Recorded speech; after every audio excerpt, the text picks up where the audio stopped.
السلام علیکم دوستو، آج ہم آپ کو حضرت حام بن نوح علیہ السلام کے مزار کی زیارت کرائیں گے، جو کہ جہلم سے پنڈادر خان جاتے ہوئے راستے میں ایک روال گاؤں آتا ہے، وہاں پہ واقع ہے۔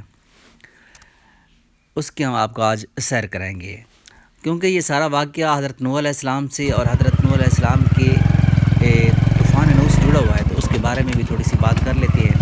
حضرت نوح علیہ السلام 950 سال تک اپنی قوم کو دعوت و تبلیغ فرماتے رہے، لیکن صرف 80 لوگ مسلمان ہوئے۔ آپ خاصے رنجیدہ ہو گئے۔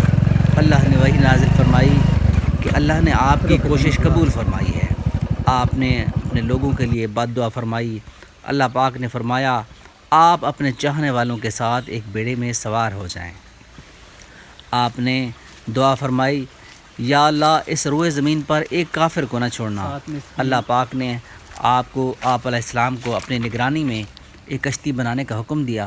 جب قوم نے دیکھا تو وہ آپ کا مذاق اڑانے لگے اور کہنے لگے کہ اے نوح، یہ بڑھائی کب سے بن گئے ہو؟ پھر اللہ کا وعدہ آن پہنچا، بارش شروع ہوئی، آسمان چھلنی بن گیا، پانی اوپر سے برسنے لگا، زمین سے چشمے پھوٹ پڑے۔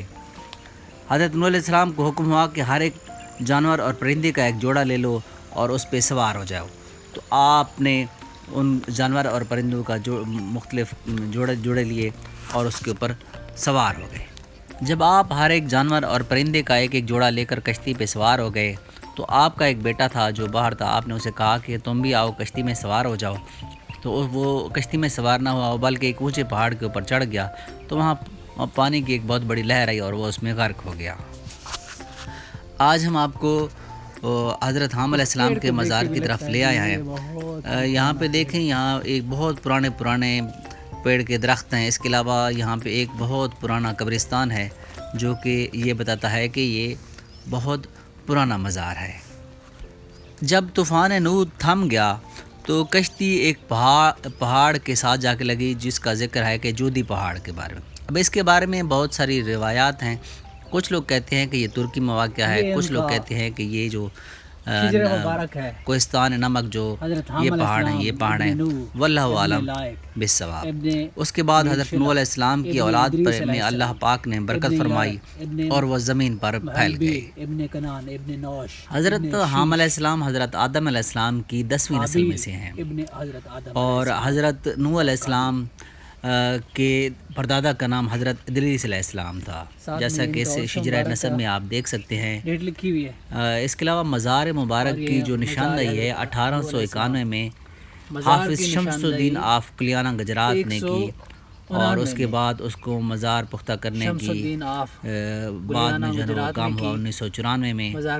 اس مزار کی لمبائی 78 فٹ ہے۔ اس سے اثر تعمیر 1993 میں محمد زمان کھوکھر وکیل ضلع کچہری گجرات نے حضرت حام علیہ السلام کے بارے میں تاریخ بھی لکھی ہے۔ اس کے علاوہ ہم آپ کو حضرت حام علیہ السلام کے بارے میں کچھ اور باتیں بتاتے ہیں۔ یہ دربار یہاں کے لوکل لوگوں کے لیے بھی، بلکہ پاکستان کے لیے بھی ایک باعث فخر جگہ ہے، کیونکہ حضرت نوح علیہ السلام کو آدم ثانی کہا جاتا ہے۔ آدم ثانی مطلب یہ کہ جو دوبارہ جو ایک انسانوں کی جو تخلیق ہوئی ہو وہ حضرت نوح علیہ السلام سے شروع ہوئی۔ تو دربار انسانیت کی دوبارہ تخلیق کی ایک یادگار ہے۔ یہ دربار انسانیت کی دوبارہ تخلیق کی ایک یادگار ہے۔ حضرت نوح علیہ السلام کے 3 بیٹے تھے، ایک کا نام حضرت حام علیہ السلام، ایک کا نام حضرت سام علیہ السلام، اور ایک حضرت یافز علیہ السلام۔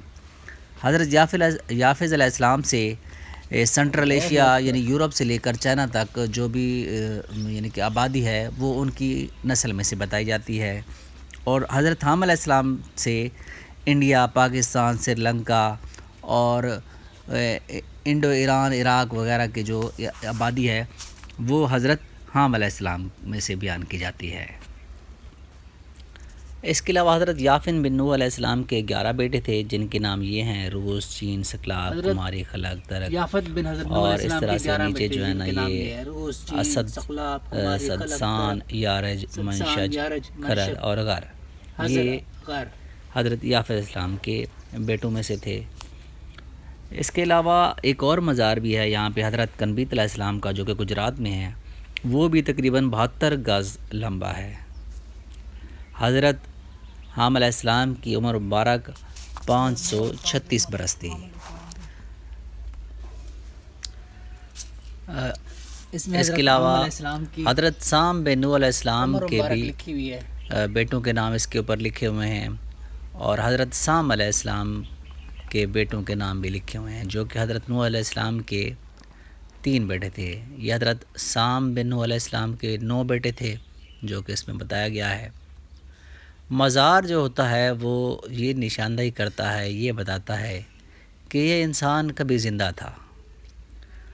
آپ ان کا قبر مبارک دیکھیں جو کہ 78 فٹ لمبا ہے، تو اس کو دیکھ کے اندازہ ہوتا ہے کہ مطلب اس زمانے کے لوگ کتنے مضبوط جسم کے مالک تھے، کتنا طاقتور تھے، لیکن وہ بھی اس دنیا میں نہیں رہے، تو کسی نے بھی نہیں رہنا۔ یہ حضرت حام علیہ السلام کے 9 بیٹوں کے نام لکھے ہوئے ہیں: ہند، سندھ، زنج، نوبہ، کنان، کوش، کبت، ہربر، حبس۔ اس کے علاوہ آپ اس دربار کی زیارت کریں۔ گورنمنٹ آف پاکستان کو چاہیے کہ اس مزار کو پختہ کیا جائے اور اس کی اثر نو تاریخ دانوں سے لکھوائی جائے، تاکہ جو بھی اس مزار پہ آئے تو کم از کم وہ شکوک و شبہات کا شکار نہ ہو، اور ایگزیکٹ تاریخ ان کو مل جائے، اور اس کا راستہ بھی پختہ بنایا جائے۔ اور اس کے علاوہ یہ اس علاقے کے لوگوں کے لیے بھی ایک باعث برکت بات ہوگی کہ جو دوبارہ تخلیق انسانیت کی گئی اس کے آثار یہاں پہ پائے جاتے ہیں۔